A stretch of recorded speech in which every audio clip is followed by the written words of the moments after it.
rock. Welcome to a very special Nerds 101 show, episode 3. It says I'm Optimus, and that's Starscream over here. And we have Becky. And we got a really good one because uh, during the time that we did the last show until now, we had a really bad loss. What are you guys' thoughts on Jason David Frank's passing? Heartbreaking. Mm-hmm. That was one of my dudes growing up. I've actually got to meet him a couple of times, or at least once that I can remember, at Comic-Con. Fucking dude was the coolest motherfucker I've ever met. Mm. Yeah, any loss of anybody who that or that you've known or grown up with and things like that, that's always hard to take, So I don't know about you guys, but when Power Rangers were really popular, me and my childhood buddy, he still has the dragon flute from the Green Ranger. And I've got a buddy that's got one of those, and he's got Saba, and he got that shit signed at Comic-Con by Jason. Nice. I had him sign the original Power Rangers movie. Yeah. Or at least I took the case with me. I don't think I took the DVD and had him sign the DVD, but I had him sign the case. So, I mean, it's ironically enough, that year, sitting in the booth right next to him was friggin' Jodie Stephanie. Mm-hmm. So we got to look at her. I'm like, fuck, we got eye candy on both sides. Son of a bitch. So were you more of a Stephanie fan than a DJ and a Michelle? Yeah.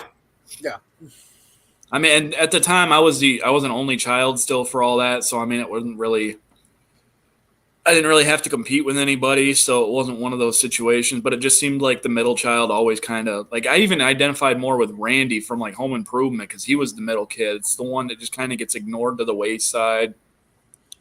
I had parents that were a dad that was more or less an every other weekend guy, and then a mom that was really goal and career oriented. So she was always trying to better herself to do better for me and her when I was growing up. Yeah. So she'd work long hours. So it was one of those, like, you kind of feel like the middle kid without being the middle kid. Like you're the one that's not really looked at because there't something else that's taking all that extra attention. Mm-hmm. Yeah. And in the long run, I understand. So. Mm-hmm. So now we're talking about. I know we're talking about the Power Ranger. He was bringing up Jodie Sweetin. I have to ask you, Becky, were you more of a Uncle Jesse or more of a, or did you like Dave Coulier?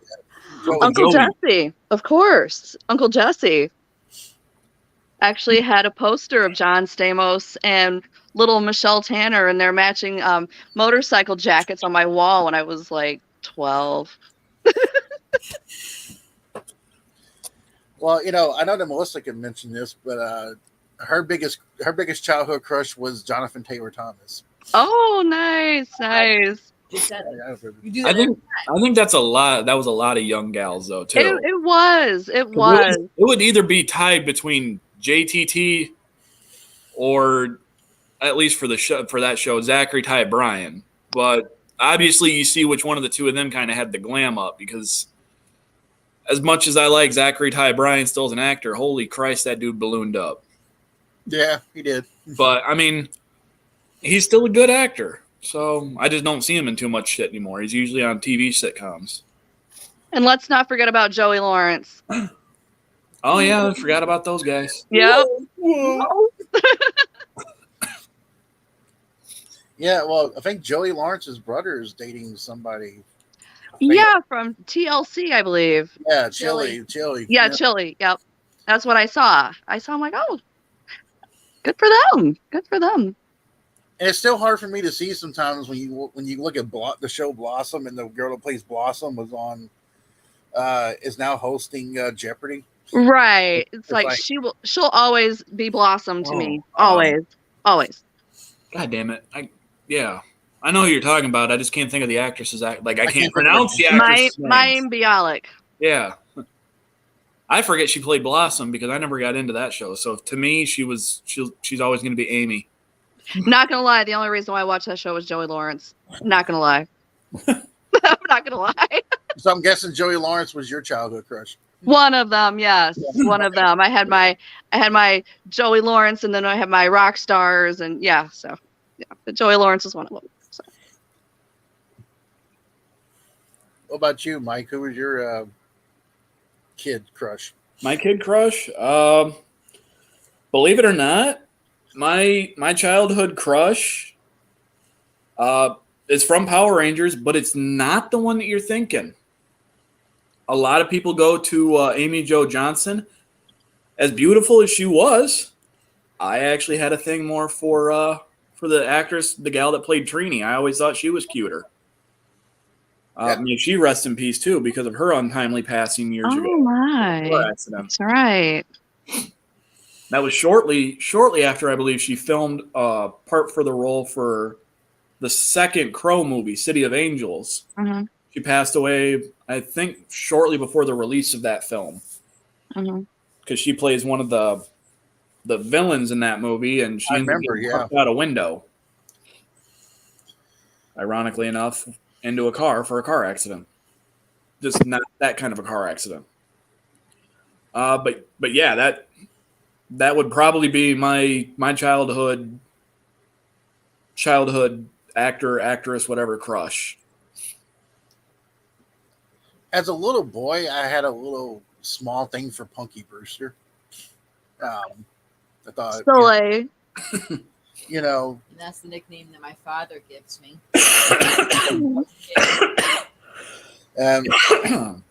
I guess when I got into the early '90s, I was a Kelly Kapowski guy. Nothing wrong with that. I mean, Tiffany Amber Fusen. Oh. Yeah. So you seemed like the level-headed one from that. Obviously, otherwise you had Elizabeth Berkley, who seemed like she was the diva. Yeah, and that's.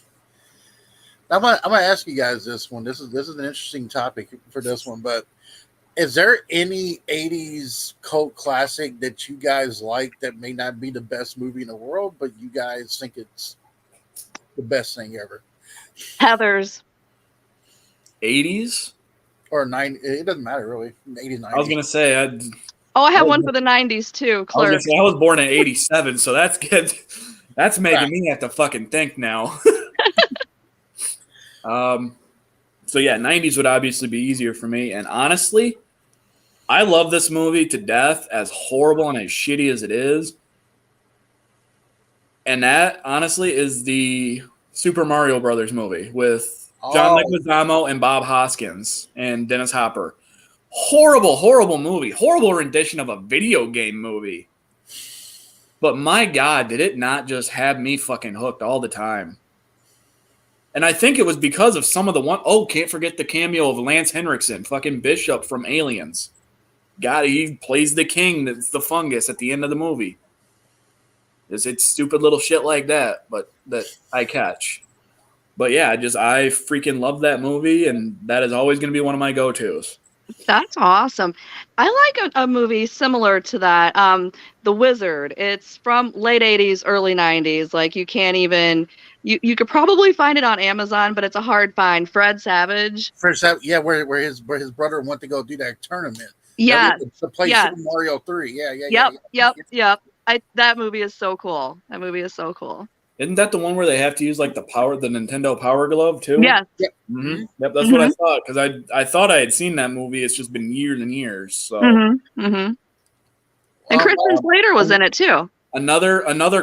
I don't even know if you can consider this one a cult classic, but it's another one that I really dig and get behind, and it's not one that too many people really throw up high on a popularity list. Sidekicks. Chuck Norris and Jonathan Brandis. Yes, thank you. Okay. It's another one gone too soon and tragic. Yeah. Mm-hmm.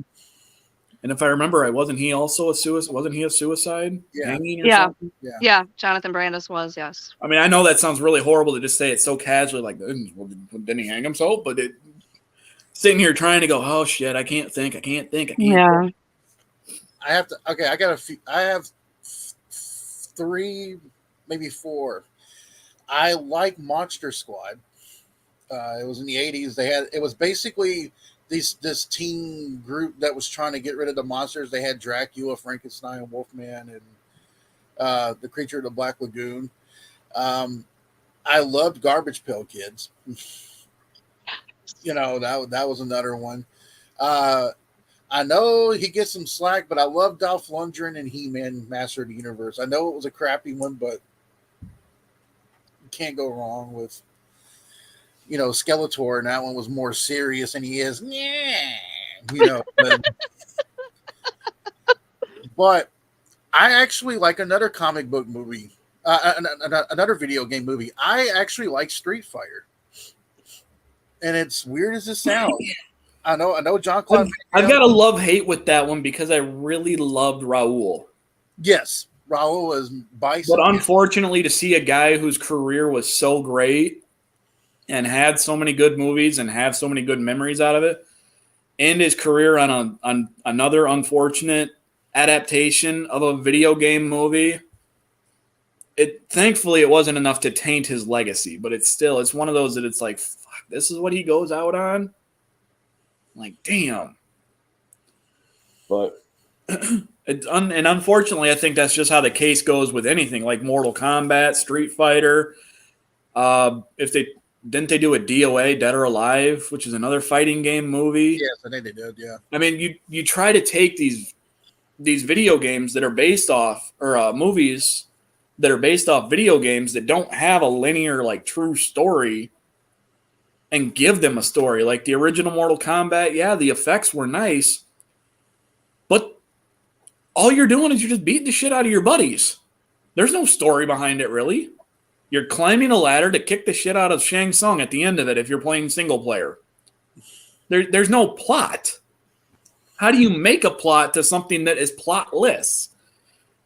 And it's the same goes for Street Fighter, and unfortunately that's what kind of did those in as for its time shittier renditions of movies from video games. Obviously with the newer Mortal Kombat games and maybe Street Fighter, I haven't played too many Street Fighters recently. They've at least tried to make there be like a cohesive story, right? Yeah. To Mortal Kombat, so that it's like, oh, okay, well, this is what happened here that led to this and led to this. So they were trying, and they should have just waited and started trying to adapt all that stuff at the time instead of making the movies that they have. Although the latest Mortal Kombat movie I really like more than the first two put together.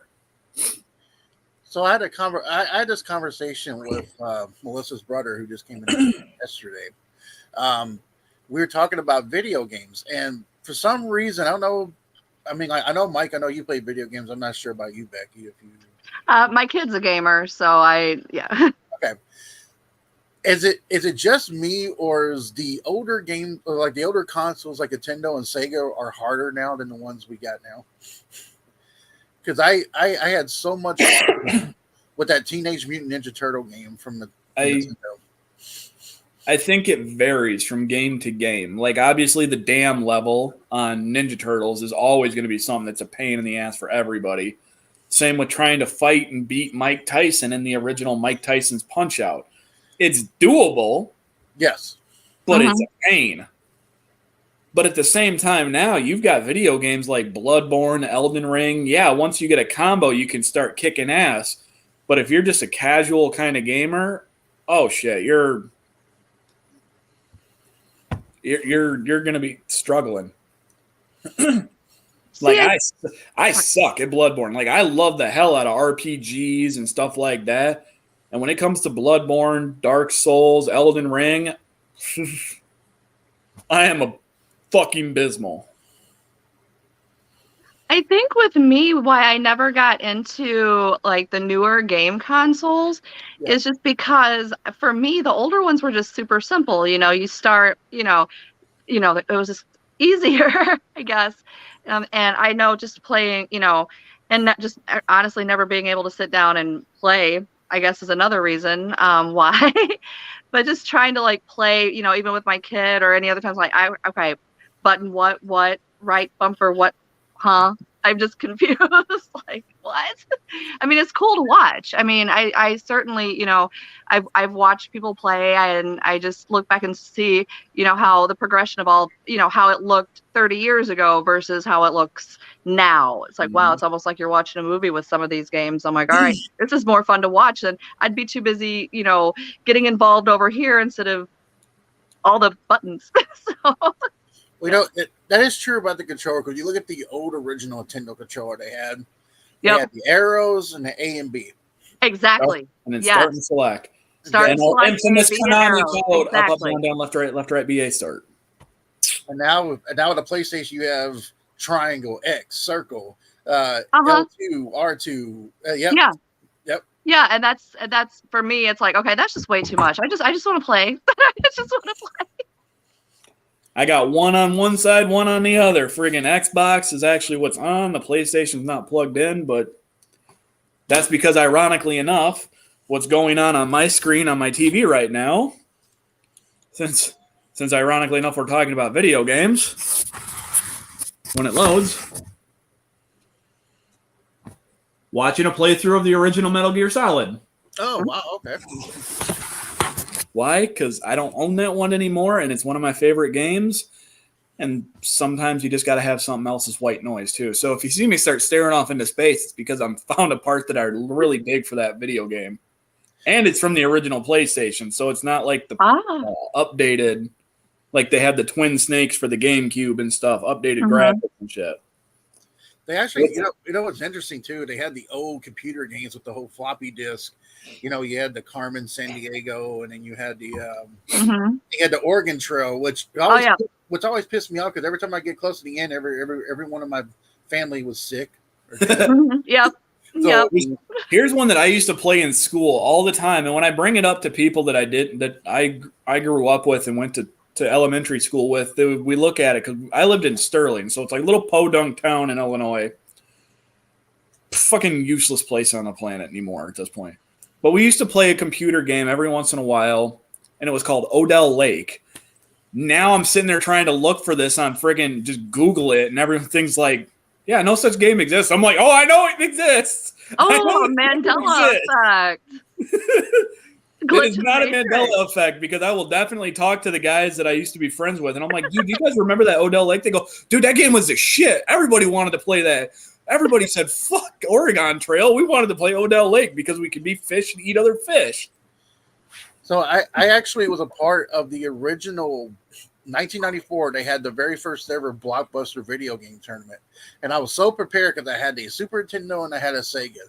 The first game they had me do was Terminator versus RoboCop.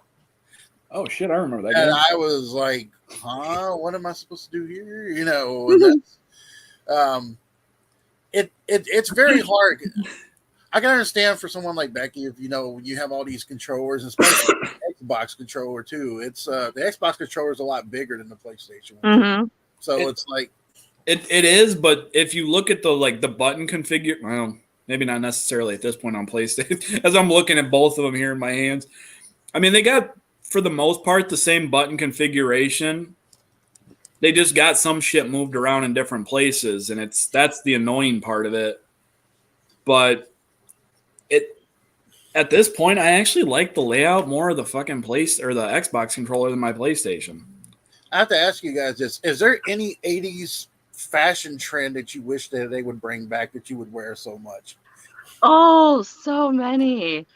I say bring back the denim jackets where you could sew the patches, do your patches on your denim jackets. Also, bring back some of the neon colors, like your neon green. The neon, I would totally be like Xavier Michaels, and I would wear the neon friggin' the mesh neon shorts. Oh yeah, even with having the dad bod still, I don't even care about the 6-pack abs and that shit. I would totally wear the mesh neon green or neon pink, neon yellow shirt. I would rock that shit, and I would definitely be standing there like, hey, what's up? I actually would go back. I would go back to my old school way. I used to have a pair of Jordans, and I had like those MC Hammer baggy pants. I just put those things back on. With You a know, fanny pack. With a fanny pack too. I mean, I have to get my. yeah. That was more of a '90s thing, though. The fanny pack, the dork I know. pouch. Like both. Like, yeah. I I But- think honestly, like the whole the baggy pants thing, that can kind of stay. That's nostalgic. That can stay put, like the hammer pants. But and even some of like some of the stonewashed ripped denim, bring that back. Just phase it in slowly. Phase it in slowly. So It's interesting because when I went to when I was doing security for a Def Leppard concert, I saw a lot of jean jackets that had the patches. Oh yeah, oh yeah. yeah. So it you'll was. you'll see that at I a saw lot Def of, Leppard. not just Def Leppard, but you'll see it at Poison. You'll see it at Kiss. I know years ago with Brittany, my ex-wife, one of our first actual big dates. The place that I had used to work in near up near the Illinois Wisconsin border was a factory that made ice cream machines, and I had kept a couple of contacts there, and one of the guys was selling tickets to Def Leppard and Kiss. I want to say it was like 2014, 2015. 16. Yeah. Oh yeah. It was 14 because it was at Tinley Park or Alpine Valley. We went to Alpine Valley because Okay, Alpine Valley has the better sound system. They do. We went So to the one in Tinley. So for like, I think I bought the 2 tickets because the guy that I bought them from had bought the tickets for like $250. I think I got them from him for like 150. That's awesome. That's awesome.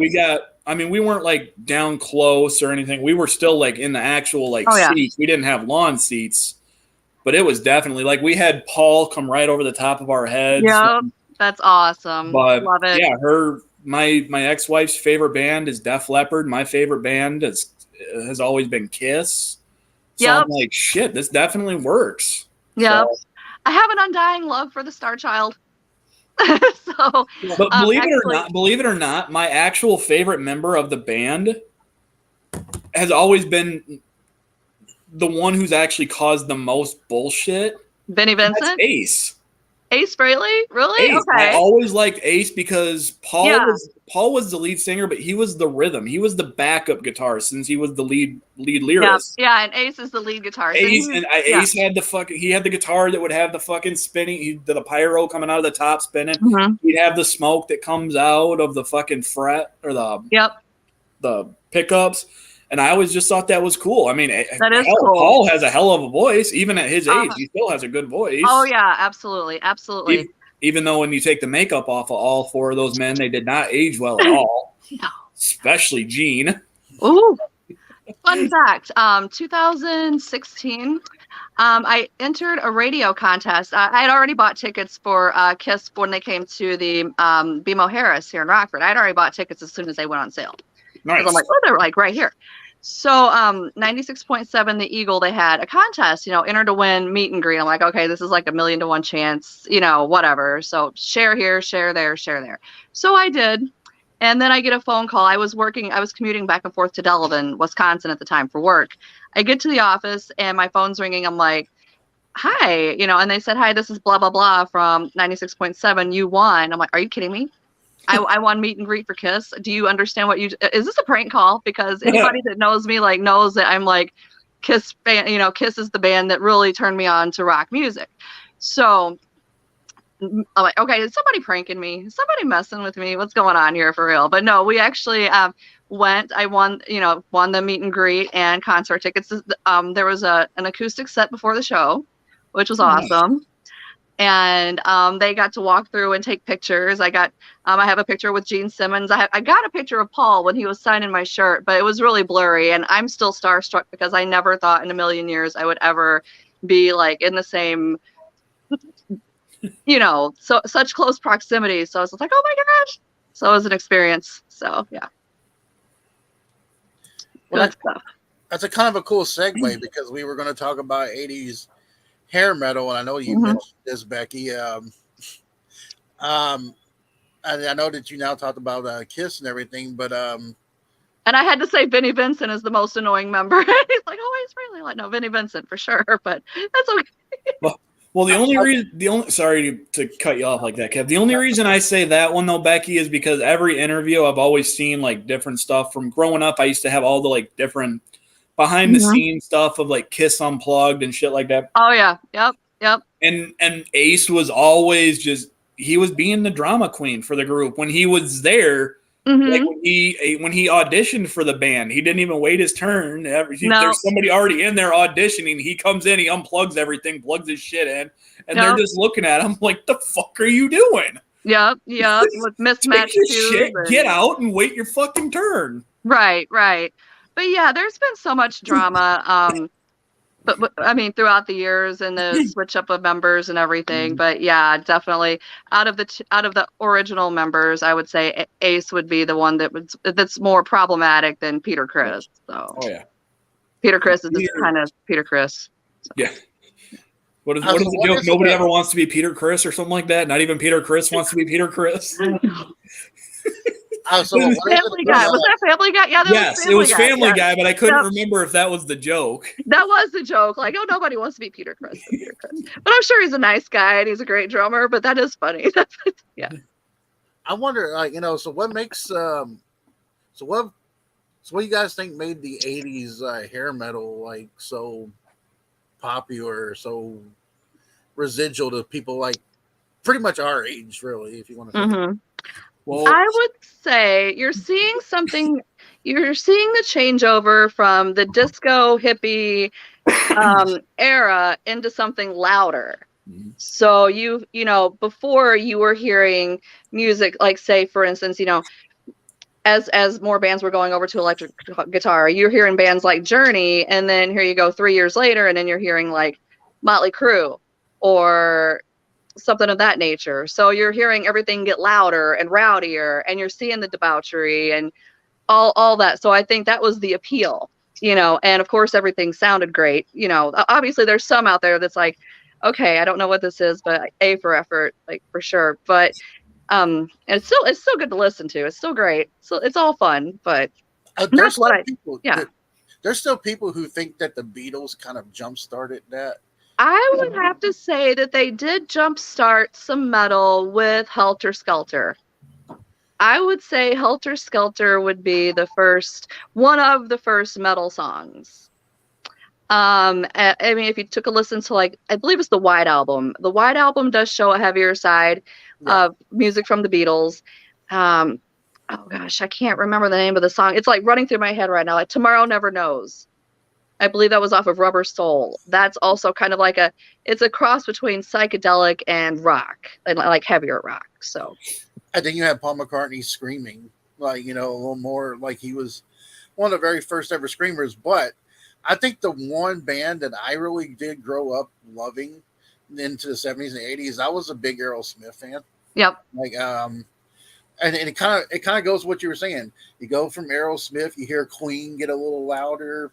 You go into the 80s, you start seeing, there's Whitesnake, there's Def Leppard, there's Motley Crue, there's Twisted Sister, Kiss, Quiet Riot. Yeah.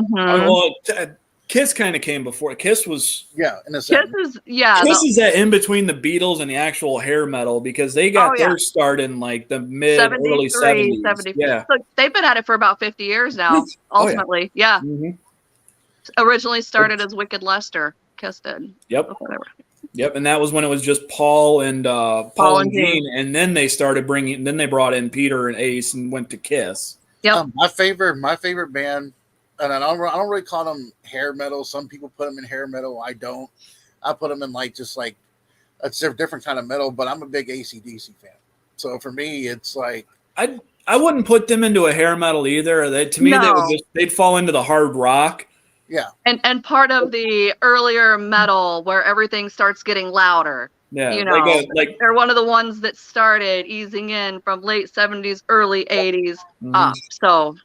Yeah, because then you get into the speed thrash hair bands, like old original Metallica, where they didn't look like they sold out for a MAGA concert or a MAGA rally. Boy, I mean, hey, as much as R.I.P. Cliff. Yeah, it's just. I mean, if you look at oh shit, James Hetfield now versus what he looked like in say 84, 85, something like that around. Pop ahead. It's a night and day difference. The dude's rocking the long, like almost Ted Nugent mullet hair. Mhm. Now he's got it slicked back, looks shaved short, or not shaved short, but cut really short. Yep. Yeah, I'm not gonna lie. Metallica is one of the bands that broke my heart, but Because of Napster years ago. yes, I mean, to a I'm like, degree. how could you sit there and release Garage Days Revisited? Because if you notice, there's a revisited and a revisited. Yep, I know. Because Revisited, they didn't have permission to use those songs. They did not have permission. That's why they had to rebrand it. So for the fact that they pulled that stunt just to turn around for Lars to squawk about Napster, basically, any artist that's putting music out, yeah, Lars. Thanks, Lars. And at the same time, the whole reason that started, though, is because I'm willing to bet that Lars was the one who spoke what a lot of artists were thinking, because even though I'm just as guilty. I never used Napster because I didn't get into the whole burning music and everything until after that. I mean, I had stuff like it was called Kaza, Kazaa, and then Aries and everybody's favorite LimeWire that destroyed so many family PCs. Yep, destroyed mine.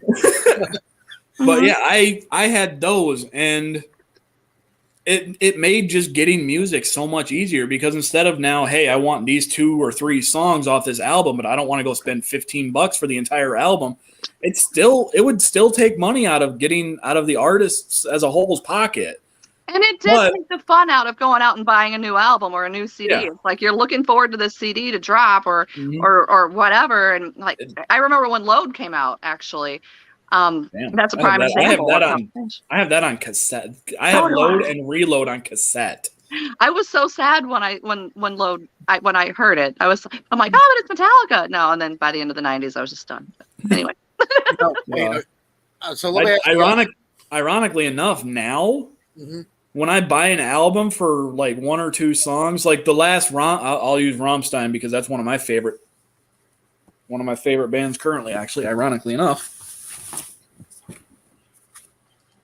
From the Chicago show that they did last year. Cool. I bought one of their CDs specifically for the song Auslander.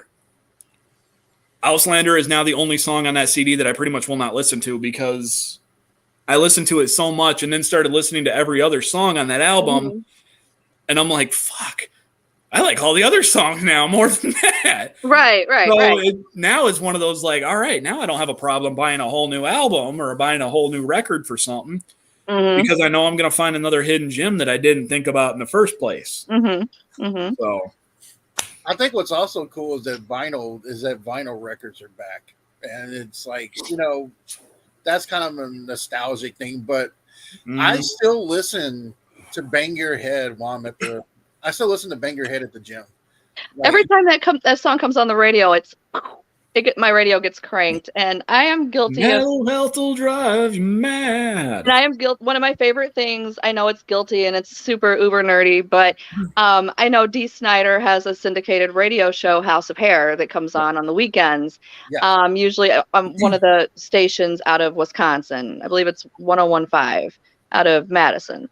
And I think didn't it used to be on 104 and 96 in our area too? It used to, yeah. I think it might still be on 96, but yeah, it's like late Saturday night or something, late Saturday or Sunday is when it was. Yeah, it's like, okay, I just have to go down the street and drive something because I know I'm going to hear something awesome and I can turn up the radio and. Yep. Kind of like when we used to have back in the day, we used to have Casey Kasem on Sunday mornings with the top 40. Oh my God, Casey Weekly top 40.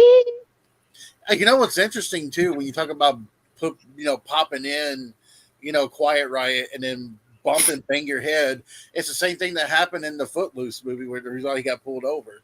Yep. Like Kevin Bacon got pulled over because he was bumping that in the movie, and I'm sitting there thinking, well, that's a good song to get pulled over to. I mean, if you want to be political about it, I mean, it's a good song. Now, what movie back then do you guys think had a really good soundtrack? Nightmare on Elm Street Part 4. I'm not gonna lie, I never really paid attention to soundtracks until like mid 2000s. Also, another one with an amazing soundtrack is The Crow. Yes. Very much. One of the best soundtracks ever. I actually, as weird as it sounds, I actually like the Forrest Gump soundtrack. Mm-hmm. You know, and Days of Confused soundtrack. Dazed and Confused is good. Even Dirty Dancing was good. You know, just had the cute 50s and 60s type of music. You know, that was even cute. But it's you don't see a lot of that anymore, where the music and the movie, like, they complement each other. It's just strange that they Or don't do that much. another soundtrack that was really good is the 80s, 1986 Transformer the movie. Had a really good like 80s rock. It sounded 80s rock when you heard it. Mm-hmm. I would hope so. It was in 86. Had the Of I course, hope it wouldn't have this is Spinal Tap. Spinal Tap. shit. I just had to throw that in there. It's great, but for its own merit, it's great. Now, well, I know that you guys. I mean, like Becky, I know you watched wrestling. I know Mike has. Is there anybody in the 80s when you watched them for the first time and you were like, I want to dress up like them. I want to be them. Like Wrestling wise, I remember Miss Elizabeth. And otherwise, I wanted to be like Debbie Gibson or Tiffany, or even to extremes, Tawny Katane. But obviously, I don't think I could pull that off. But, you know, for back then, you know, that's. yeah, you talk about Elizabeth. There we go. Now you got the Macho Man coming out. Ironically enough, as it goes for like shit like that, I think we've covered this one before, Kev. Yeah.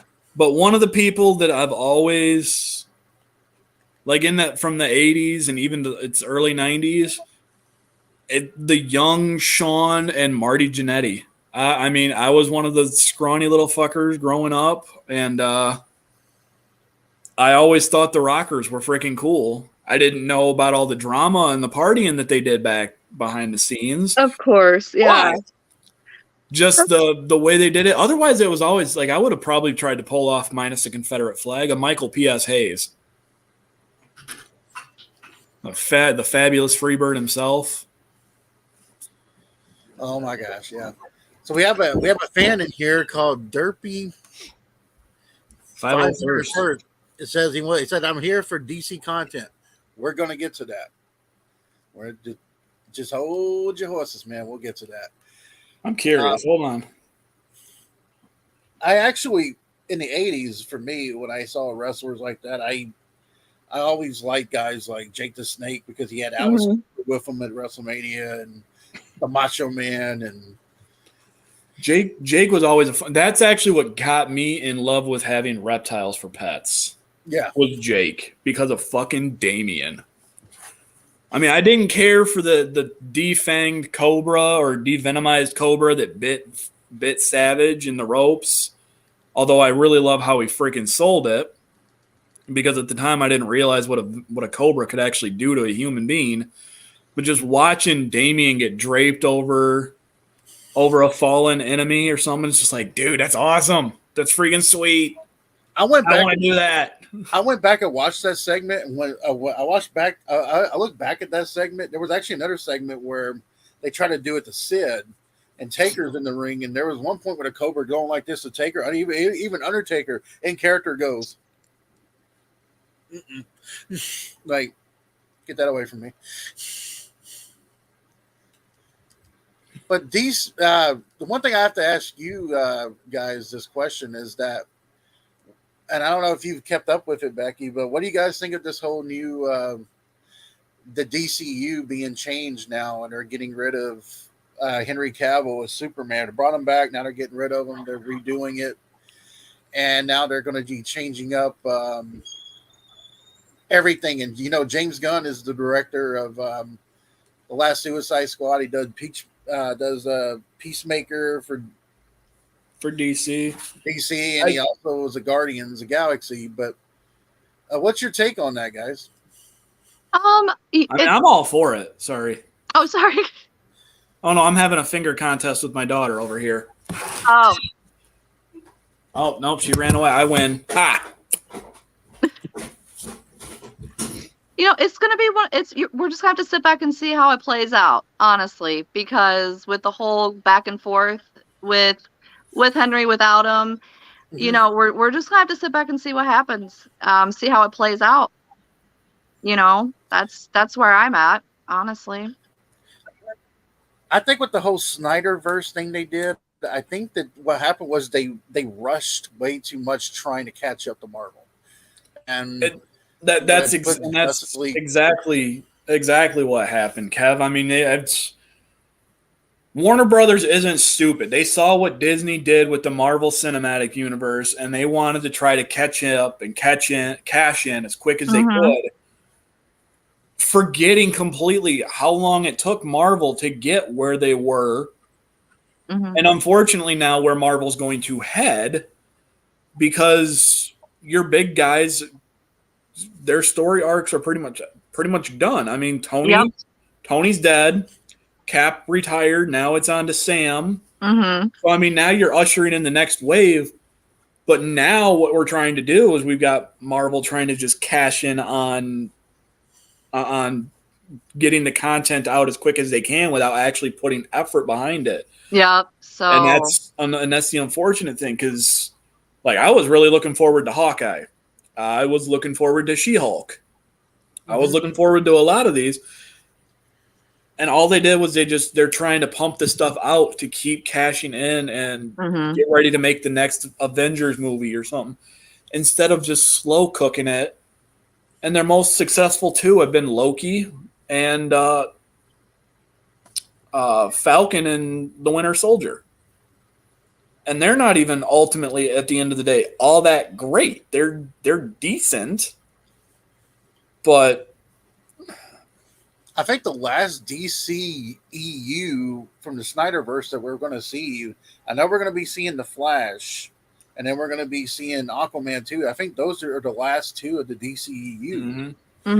Well, if DC was smart about it, if they're absolutely smart about it, just because Ezra Miller decided to go and get himself some mental health care doesn't take away from the shit that he did. You need to wash your hands of him, recast the role.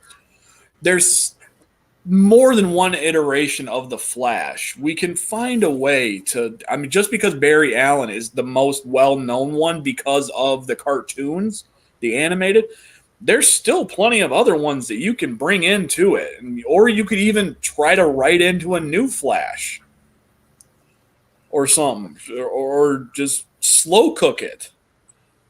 It's and I don't know. I mean, honestly, the way I looked at it was, I didn't mind Man of Steel when it came out. I think what it was for Henry Cavill was the fact he was starting to get more popular. He was being a part of the James Bond series. He was about to be a part of Mission Impossible. He was doing The Witcher on Netflix, which he does really well in.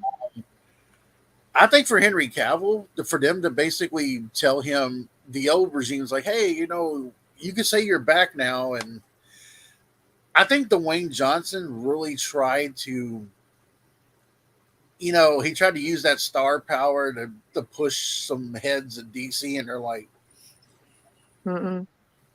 And the fact is, the Black Adam movie didn't do well in the box office, and he wants to blame it on, how now he's blaming it that they didn't market it enough to. I think, in my opinion, for that one, The Rock basically pulled a Brie Larson, in my opinion, for Black Adam. Like how Brie Larson came in every interview she was talking about how Captain Marvel was the shit. She could do this and this and this. Instead of being humble about the character and just being happy to be there, Brie Larson tried to make it look like her character was the end-all, be-all for Marvel. And now that's what Dwayne has done to Black Adam, not realizing that his little political pull stunt of changing up the character story is what partially doomed the movie because in the comics, Black Adam's not even an anti-hero. He's a straight up villain. And he has hair and his ears are like this. And Yeah.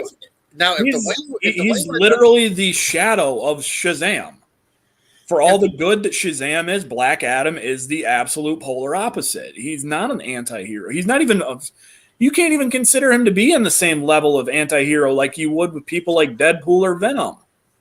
Because they at least do some good. Black Adam has never done good in the comics. He was always an asshole. He was always a villain, always fighting with Shazam, who was the hero.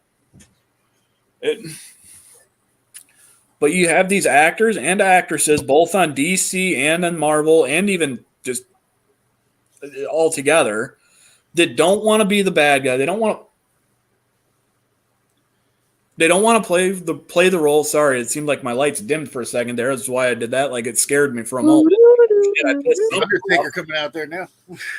Like, great, I pissed off the ghost of fucking Rocky Johnson for bad mouthing his kid. But it's they use this political, not even political pull, but at the same time you can say political pull to get the character to be what they want it to be, and it starts to ruin the character, and it doesn't need to be done. Just stick with the source material and let the story progress. And if the writers of the comics determine, hey, we liked how you played this character, maybe we'll turn him into a good guy over the course of time in a comic, then we'll fucking go that route. But stick to your source material. Don't make the writers of a comic have to write an entire new story because you didn't like how something went as an actor. I'm still not. I'm sorry. I'm finishing my rant here about it. Otherwise, you get a situation like another manga, actually, not even comic, a manga movie that was derived from the manga with Scott Pilgrim and versus the World. If anybody that listens to this has heard of that, when they filmed that movie, the manga series was not done. There was no ending. They had to make an ending, and then they had to write the ending of the novels or the books for the manga series to match up with the movie so that the source material would stay true to itself. They fucking screwed the pooch on that one for that movie. Yeah. And it's not even – the movie turned out good because they stuck pretty damn close to their source material from what I had seen. It's just they jumped the gun on making the end of it because, well – you got to come up with an ending to a movie somehow. But honestly, I think if DC, I know they're talking about going with a younger Superman and everything, and going back to that story. I'd be all for that. Hell, even if what they did is instead of doing it necessarily that way, bring Henry in as a freaking cameo role along with the gal that played Lois. And introduce John Kent. Now you have Superman's kid who is young still. You can grow off of that. His comic stories are still coming fresh. So you can literally build off of that. You can build off of characters that are currently in that and go from that. Or if you've got to wait for something, all right, maybe now what we do is we take a step back at some one-off series, or not one-off series stuff. Some of the variant timelines or storylines, like they don't make the New 52 stuff anymore. All right, let's make a Batman movie based on Thomas and Martha, where Bruce is the one who dies instead of the parents. So now you've got Thomas Wayne, if I remember that's what his name was, becoming Batman, and Martha becoming the Joker. Run a small series like that. Make it an 8-episode series while you're filming your next movie or something like that, or make it a one-off movie. New 52 Batman, something like that. I know we keep having rehashes of Batman because we just obviously had the Batman with Pattinson. Yeah, I was gonna say I was drawing a blank, so I was about to say Sparkles. That's a good name for him. Sparkles. I was literally drawing a blank on it, so it's either that or I could have freaking said Cedric. Those are the things that I recognize Robert Pattinson for first: is Cedric Sparkles. and freaking Edward Cullen. Sparkles. Sparkles. I will say though, I watched some of his movies that after Twilight, he actually did pretty well. Mm-hmm. When He is a good actor. He's a good actor. He just unfortunately Yep. It's like a reverse version of Pauly Shore. Like if you Yeah, you're right. You're right. Like Pauly Shore can't be in a serious movie, and unfortunately, I don't care if he sits down and watches this. I have seen Pauly Shore try to do stand up, and I don't know how the fuck somebody whose dad ran one of the most successful comedy clubs in California, grew up around people like George Carlin, Sam Kinison, other great legendary comedians. How the fuck is your opening act, who's a guy who the only big laugh he got was just out of being heckled for the most part by a drunk me too? Because I definitely had a couple of good one-liners because people were saying, what's the best place that you should go? Straight the fuck up, dude. Just get in a helicopter and go up. Don't go west. Don't go east. Don't go north. Don't go south. Just get the fuck out of here. I mean, the opening acts for him were great. Pauly Shore gets up on stage and it's fucking crickets. He was not funny. But he got typecasted like Robert Pattinson did, since, I'm deciding to fucking come circles here. Mm-hmm. And that same type of role. Mm-hmm. And it was a specific role. He got the wannabe teeny heartthrob bopper kind of role, which now he's trying to break away from that and get into some more serious roles. Mm-hmm. And for his sake, I hope it works, because he's, like you said, he's not a bad actor. He is actually a really good actor. Mm-hmm. It's just like Jim Carrey got typecasted that way too, as the comedic actor. Then you turn around and you see him in something like Number 23 or Sunshine of the Spotless Mind. Both excellent roles. And you see the serious side of him. Mm-hmm. And it's Absolutely. holy Christ, this is Fire Marshal Bill? Yeah, right. Right. I mean, the one thing I really do, I was looking forward to the nostalgic part of Michael Keaton. I know he's going to be in The Flash, but I was looking forward to seeing what they were going to do with the Batgirl movie straight to HBO Max, and he was going to do a Batman Beyond, but now James Gunn has nixed both of those. Yeah, and I think that right there, that's a big mistake for James Gunn. I think Keaton would be great in a Batman Beyond movie as Bruce Wayne coming back. Yeah. Arguably, in my opinion, probably to me, the best Bruce and Batman. And that's not to take away from the others, because Val Kilmer did good. I think given the Joel Schumacher scripts that he was given, he had the look for Bruce. The suit and everything as Batman looked good. George Clooney did a really good Bruce. I don't think he was necessarily a great Batman, but part of that is just because you had the bat nipples, you had the bat butt crack on the suit and everything accentuated. But it's also because he had that older Batman Bruce look to him already that would have been good for a Batman Beyond at that time. Mm-hmm. And then to a degree, I can't stand Christian Bale's. Yes, he did really good. I think he was a really damn good Bruce Wayne also. But it was exactly that. It's the sounding like he just got done having 3 or 4 friggin' thick-ass stogies before he decided to say his lines.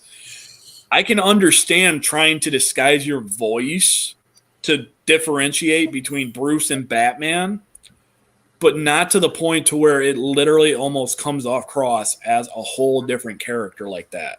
Right. Because there is no human that is going to go out of their way to necessarily do that. We might do subtlety changes, but I'm not going to sit here and then put a mask over my face and go, I don't know who you're talking to.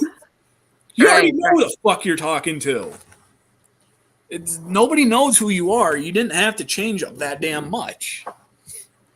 So, and he's the only one really that tried to change his voice up from between the two characters for Bruce to Batman that much, where it was unknown, like, oh God, who is it supposed to be?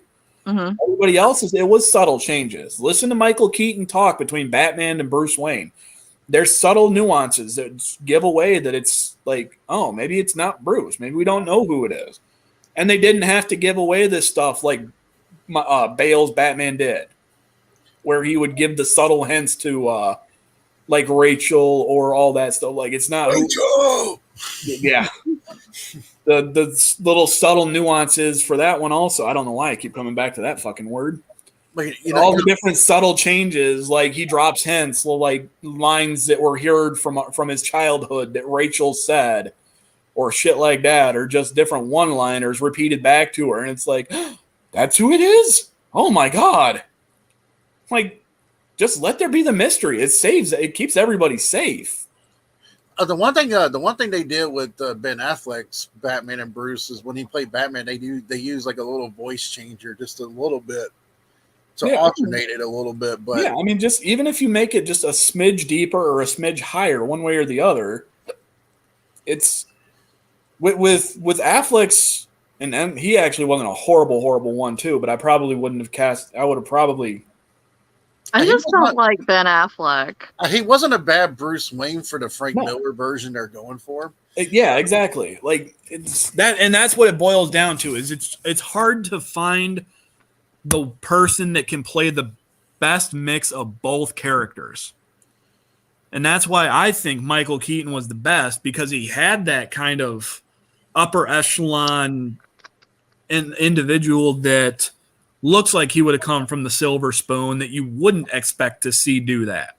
His Batman did scare a lot of people, because you go back and watch the 1989 one, how he comes down there with those two goons and they're like kicks him right through the door and grabs a hold of Jack. And that's one of the things that I love about that darker version. Oh damn, we lost Becky for a moment. Yep. Oh well.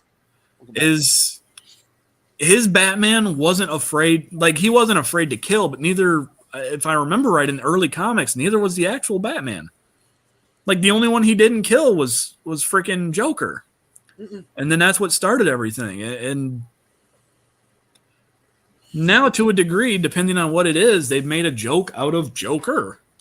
Some people are wondering why they can't just keep Michael Keaton as the main Batman that kind of brings in all these younger DC people and kind of mentors all of them and just keeps it to where you don't have to do a standalone with him, but let him be a cameo and stuff. And let him be.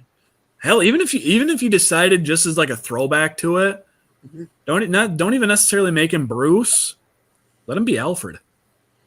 Like, nothing against Jeremy Irons. No. Nothing against Michael Caine.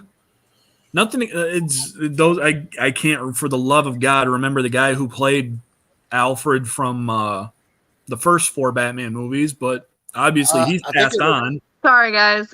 Don't know what happened. That's all right. I think it was.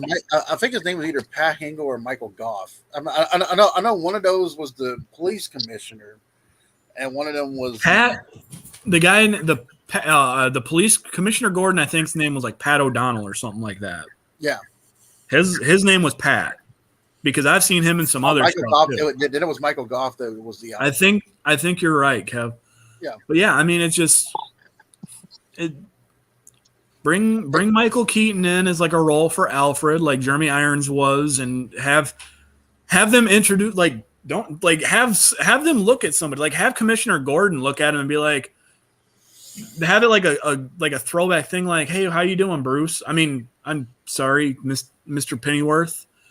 Like, have it be like one of those like an accidental screw up, like homage things, like he calls him Bruce by mistake, just to see if there's real, like the fans of the original 1989 and Batman Returns, if they catch that and be like, oh, we get that one. Because there's going to be at least one guy that friggin' pulls the Captain America from the Avengers. I get that reference for the friggin' flying monkey scene. What's interesting too is that in this Batgirl TV show, apparently Michelle Pfeiffer had a little cameo as Selena Kyle. Really? And they took that away. And I'm sitting there thinking, how much nostalgic that would have been if she would have shown up and been like with Bruce this whole time and been like. See, I think that would have been great. I think that too. I mean, because there's always different like subtlety, like in Dark Knight Rises and Batman Returns. It looks like they're gonna end up getting together at the end. Well, in Dark Knight Rises, they do kind of get together at the end of the movie because Alfred sees them and wherever the hell it was, I can't remember where he went to vacation, but he saw Bruce and drinking tea or something, and Selina's sitting right at the table with him. Hmm. And then right before the end of the movie of Batman Returns, friggin' Michael Keaton rips the cowl part of the mask off and like, hey, let's go. Come on, Selina. Let's leave all this behind. You and we can go and do our own thing. You know, to be honest with you, if you go back and watch Batman Returns, it was kind of a comic horror.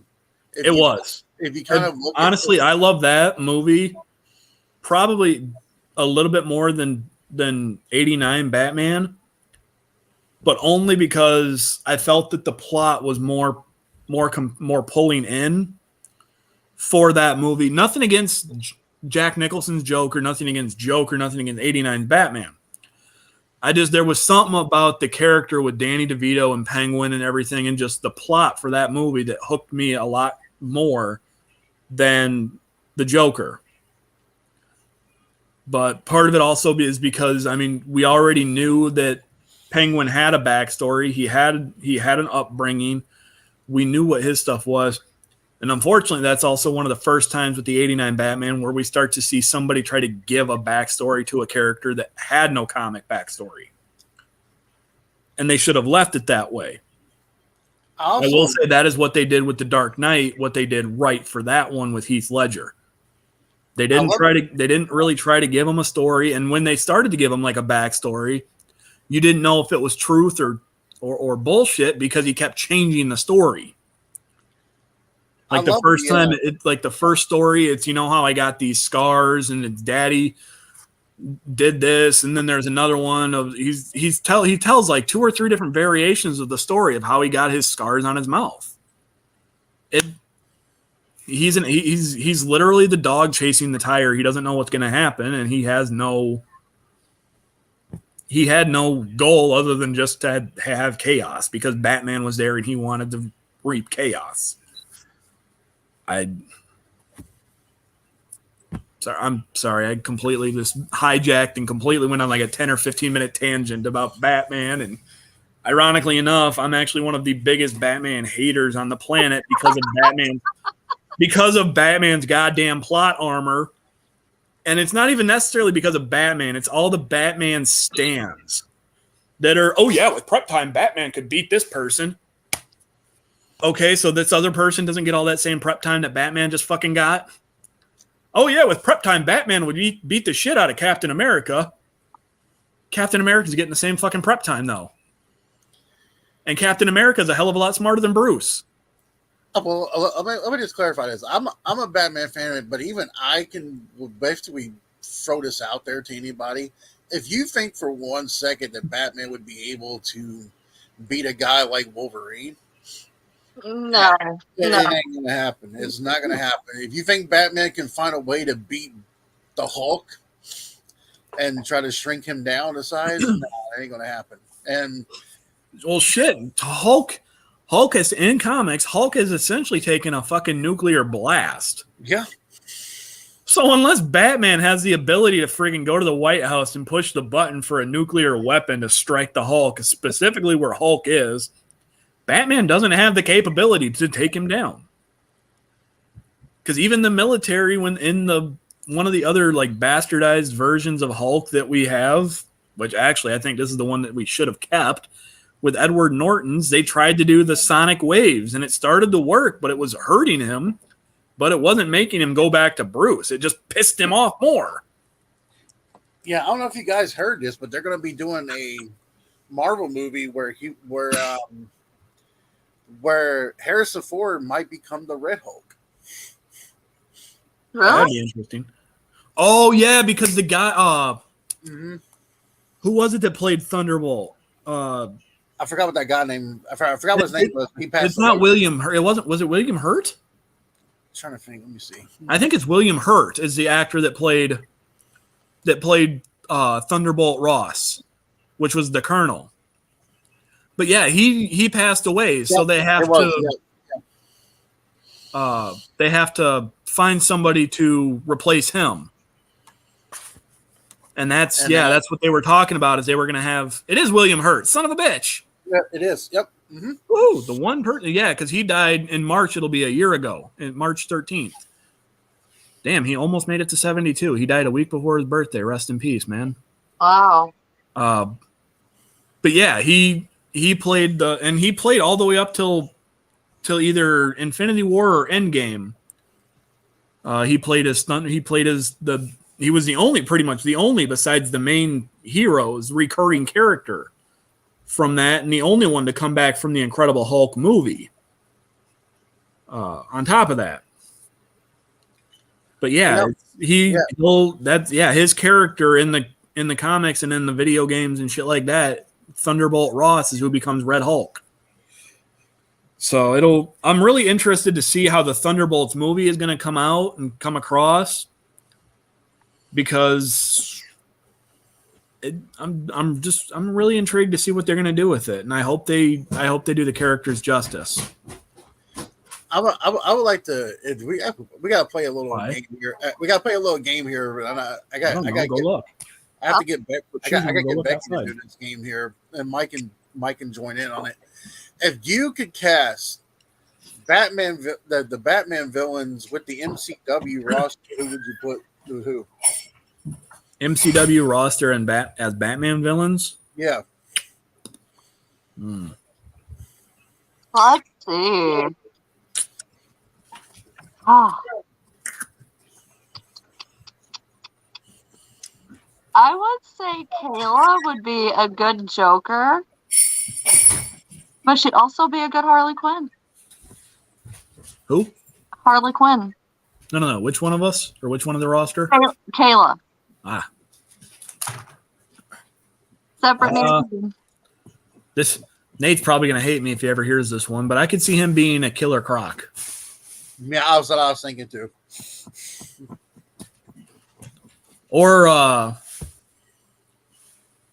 Christ, what's the Clayface? Or Clayface. I could see no, here's the one that's really going to piss them off. We got the combination of Tim with Nate the effing great, and we have the ventriloquist and Rocco. We have the puppeteer and the dummy. Do my bidding. Do thy bidding. Very well. Honestly, I'm sitting here trying to think of like even for me, like I can't even think of where I would put myself. Like if I had to put myself into one role, I'd probably have to say that mine would probably lean more towards like a Riddler. Because obviously I'm not two-faced. I don't try to be unless if you base it off of the, like I look like I'm trying to be the baby face versus being the heel and stuff, then yeah, you could say I'd fit a two-face role, but I like to keep people on their toes guessing more than I like to try to be flip-flopping between left and right sides of stuff. To be honest with you, when I'm looking at Becky, I would actually say maybe Poison Ivy. Yeah, I could see that one. I could see that's for sure.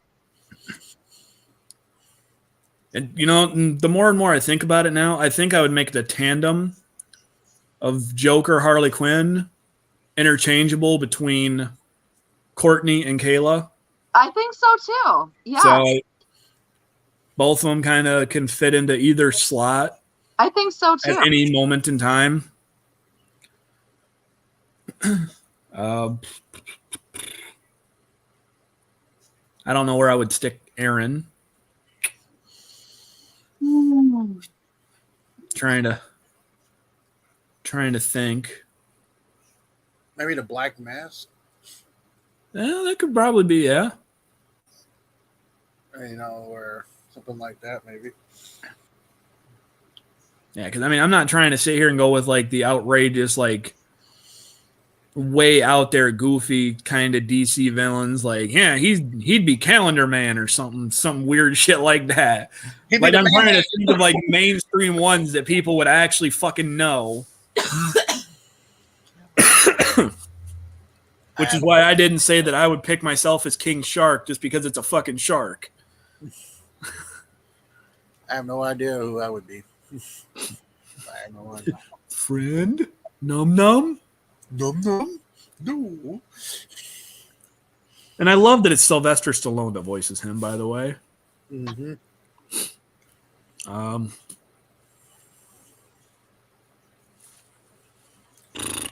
Shit. That's a toughie. That's a toughie. Uh-huh. I can see.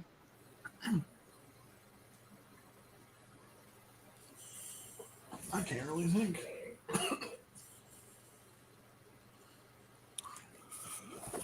You can always put me as the Tom Hardy Bane. I'd be fine with that. Yeah, I could get behind that. The powerhouse. Like, it doesn't even necessarily have to be the Tom Hardy Bane. It No. can just be the actual Bane too. Bane was a big guy. He was a strategist. He was a fucking lifter. He was a beast. Which, I mean, I guess, but if we're gonna go with the Tom Hardy version, then that means the one sitting next to you has to be Talia. Well, I mean, oh, we're going to sugar. But actually, if we were talking about making the MCW roster into heroes,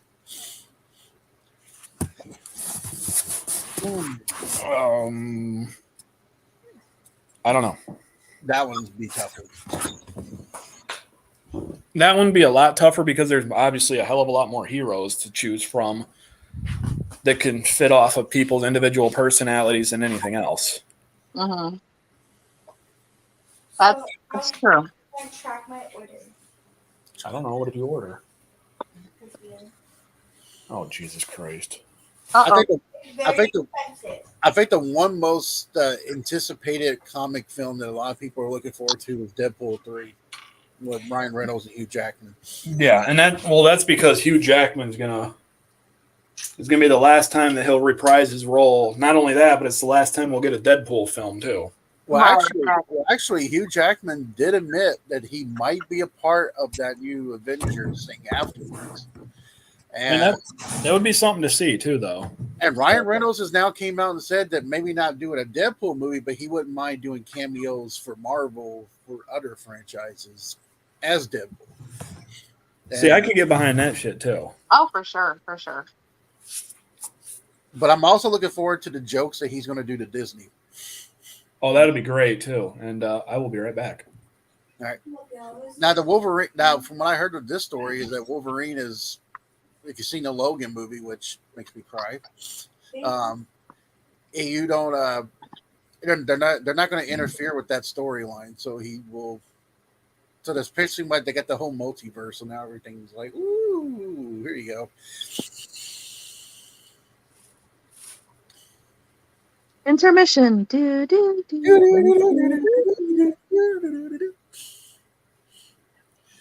No, but it's actually going to be a pretty cool. There's also, I think, a new horror film's coming out this weekend called Megan. Yes. Yeah. Yes. I saw that. That looks terrifying because it's kind of like a modern day Child's Play, really, if you think about it.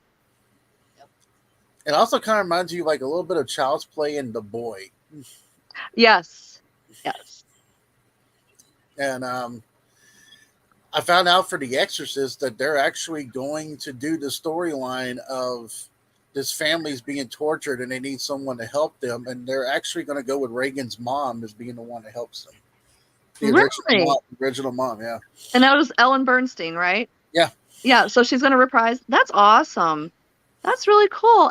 I would honestly, when it comes to bringing back a movie like The Exorcist, I think it's great that the original cast is on board to do a cameo or have a key part or something like that. I personally would like to see Linda Blair pop up, and I've actually read a lot about, her career and how things were after The Exorcist and she's like, wow, she's a great actress, she was very young, but just her life now and the life she lived and the life she's living now versus, little Reagan, so, but it's very, very fast, very interesting. She dated Rick James. Yeah. Yes, she did. Yep. I mean, if you think about it, I'm asking you, like, do you think they should remake horror films, or do you think they should leave them alone? I think for the most part they should be left alone until yeah, I think they should be left alone unless it's something really amazing or something like that. But overall, because I know every time I've seen a remake of a horror film, like say for instance Poltergeist, and Poltergeist is one of my favorites. You know, the original Poltergeist and the lore behind Poltergeist. But when I saw the new one, I just wasn't. I wasn't thrilled about it. The same with the reboot of A Nightmare on Elm Street. Yeah, the character was darker and more based on what they wanted Freddy Krueger to be, but I just couldn't. It's like, no, we just need to leave that alone and make this a whole entirely different story. You know, now if they were to, pull characters from these horror movies and make it its own storyline, that I could be on board with that. But for the most part, leave them alone, please. Leave them. I'm actually looking forward to they're doing a Friday the 13th TV show based off of Pamela Voorhees and Jason being young, and Really? That would be cool. That would be cool. Like kind of like a Bates Motel kind of thing, but with yes, that's very cool. Bates Motel was amazing. They did an amazing job with that. that's one of mine and Mel's favorite Yeah. ones because Mel Freddie Highmore is is fucking amazing. Yes, he is. He is amazing. He was a brilliant actor in that. He's a brilliant actor in The Good Doctor. Oh my god. Yes, and as Charlie Bucket. Yeah. Yep. He's very good as Charlie Bucket. Yep. and his mom, she's done really well with The Conjuring, and she was really good in Orphan, and Yeah. so it's actually she's a kind of a. I think they're doing one more Conjuring, right? Yeah. I think they are. Yes, they're doing. One is not doing any more after this one, but that's just rumor right now. So.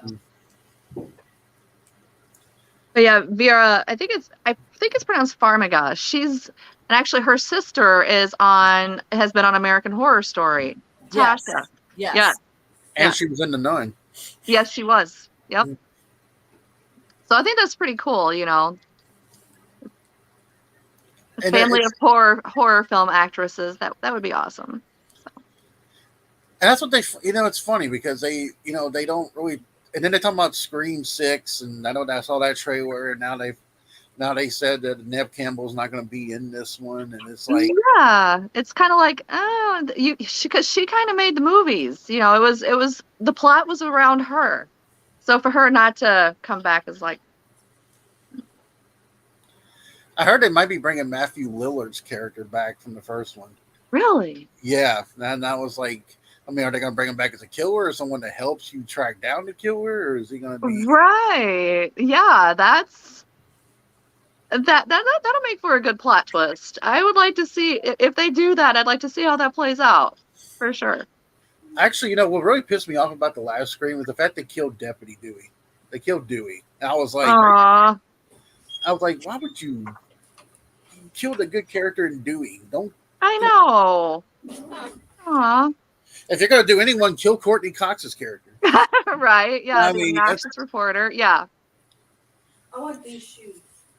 Now, I know they're doing one more. I think they're doing another Saw, which they show John Kramer's character still alive, and I'm like, how in the world are they going to? Tell you. They can resurrect anybody. They come. You know that there was a conspiracy theory about the Saw movie that they thought that Kevin McAllister from Home Alone was John Kramer as an adult, as a kid. Really? Because all the stuff he came up with in the Home Yeah. Alone. Which would have been a pretty good plot. They would have done that, or they could have, or they can cast Macaulay Culkin as a younger John Kramer that might. That would, yeah. I know that he was in one of the last American Horror Stories last year. Yes, I can't remember the name of the series of what the series was called, but it was like the twofer, double feature where you had the one with Macaulay Culkin and where he was with Evan Peters and it was the meth vampires. That's all I can think is meth vampires.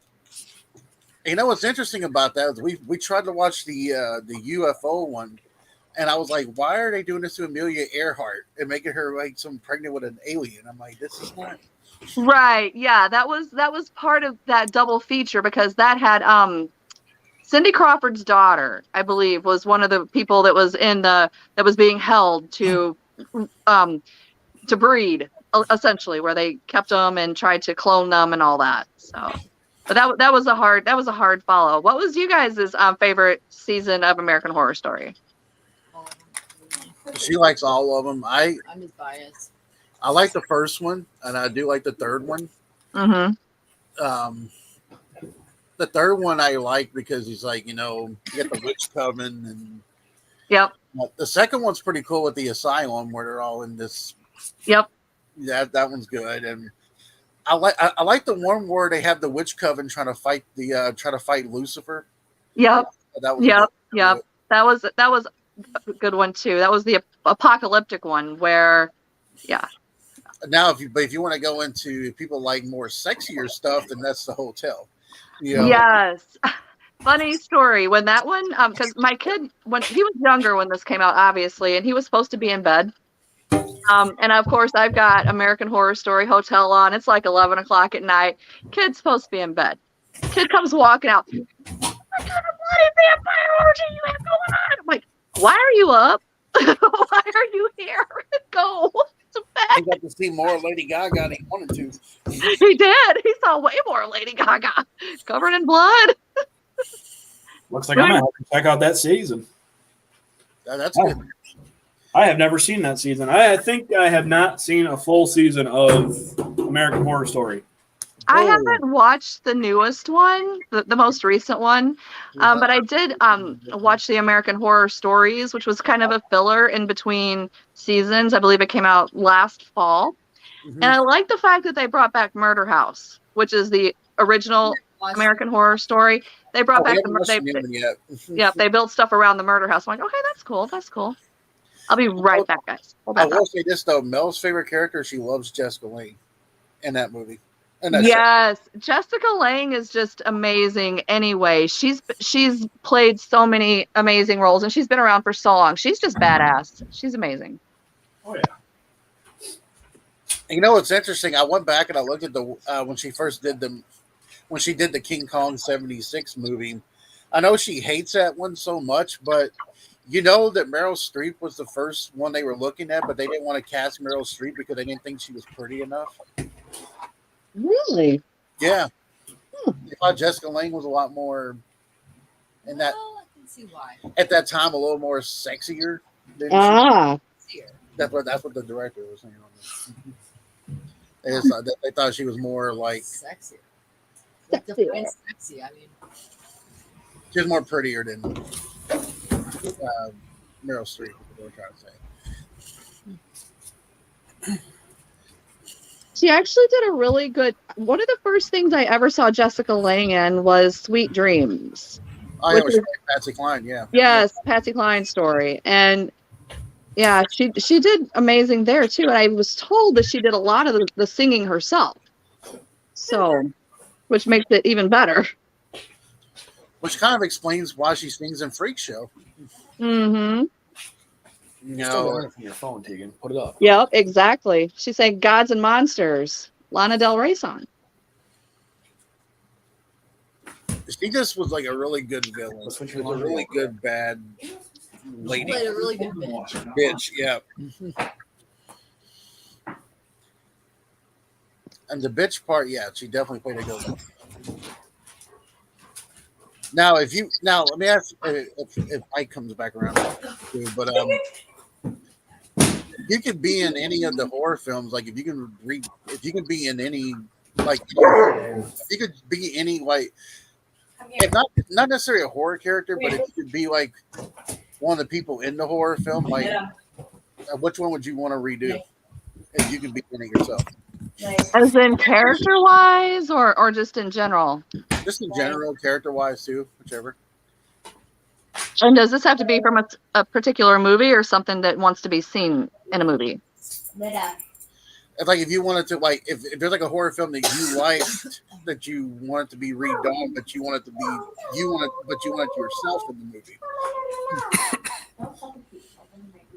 I would like to be the person at the end of the movie Get Out, where I don't know who's seen it and who hasn't. Has anybody seen that movie?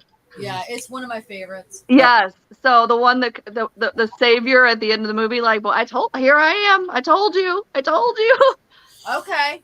So like that, yeah, Yeah, that was a good movie.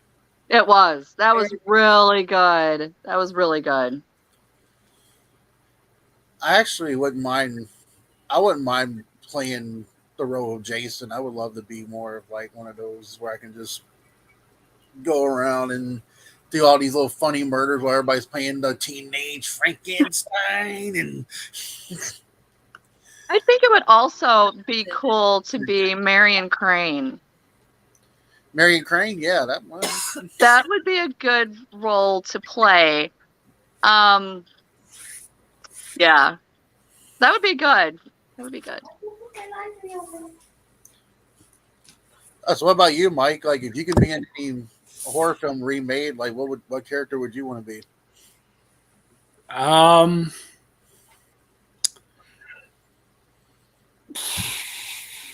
Do I have to be as the killer villain, or can I just be like one of the characters? All right, Okay. I wouldn't mind being in a remake of any of the Alien movies. Be one of the. I wouldn't care if I'm one of the characters offed by the xenomorphs.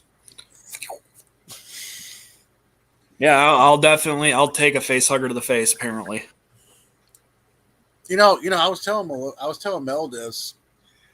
There should have been a sequel to The Thing with Kurt Russell because you never see what happens to Kurt Russell. Fuck, I forgot all about that one. You never really see what happens. Like, does he? It could be like, did they get rid of the Thing? Did Kurt Russell survive? Yeah, I mean, I love how the sequel is not actually a sequel, but it's a prequel. Yeah, that they came out with. So I definitely can dig that shit. Like, everybody got all up in arms about it. Like, oh my God, this sequel is horrible, but not realizing that if you look at the timeline for it, the ending of the remake is coinciding with the start of the original. Now, I would love to remake They Live because I just wanted to put on sunglasses and be like, I'm here to kick ass and chew bubblegum, and I'm all out of bubblegum. Arguably one of the most fucking well-known lines from any movie, too. And it's actually cool too. Actually, believe it or not, I heard there's a movie that's coming out that Nicolas Cage is playing Dracula. Yeah. Yeah, I'm like, well, this Nick Cage's Dracula. This is gonna be interesting. Didn't he play a vampire in a movie back in the 80s? Yes. That's okay. I can picture it, but I can't think of what the name of it is. Her brother bought the movie, got the movie yesterday, and I forgot the name of it. Dude? No, the Nicolas Cage one where he plays a vampire. Like Once Bitten or something like that. That was Jim Carrey. That was Jim Carrey in that one. Oh, that was Jim Carrey. Okay, whoops. Yeah. All right. Yeah, Twice Shy. My. Isn't that a fucking album? It's a song by a band called Great White. Yeah, I knew. I thought it was an album by them too. I knew it was. I knew that there one. was Once Bitten, and then there was Twice Shy. Yeah. Yeah. I mean, I still love one of my favorite Nicolas Cage movies is still Raising Arizona. Yes. That is great. I think my favorite one will always be Face Off. Yeah, Face Off's great. Yeah. Only because of the opening for it, too, where he's dressed as the priest and he's headbanging to them doing the freaking hymns at the beginning of the movie.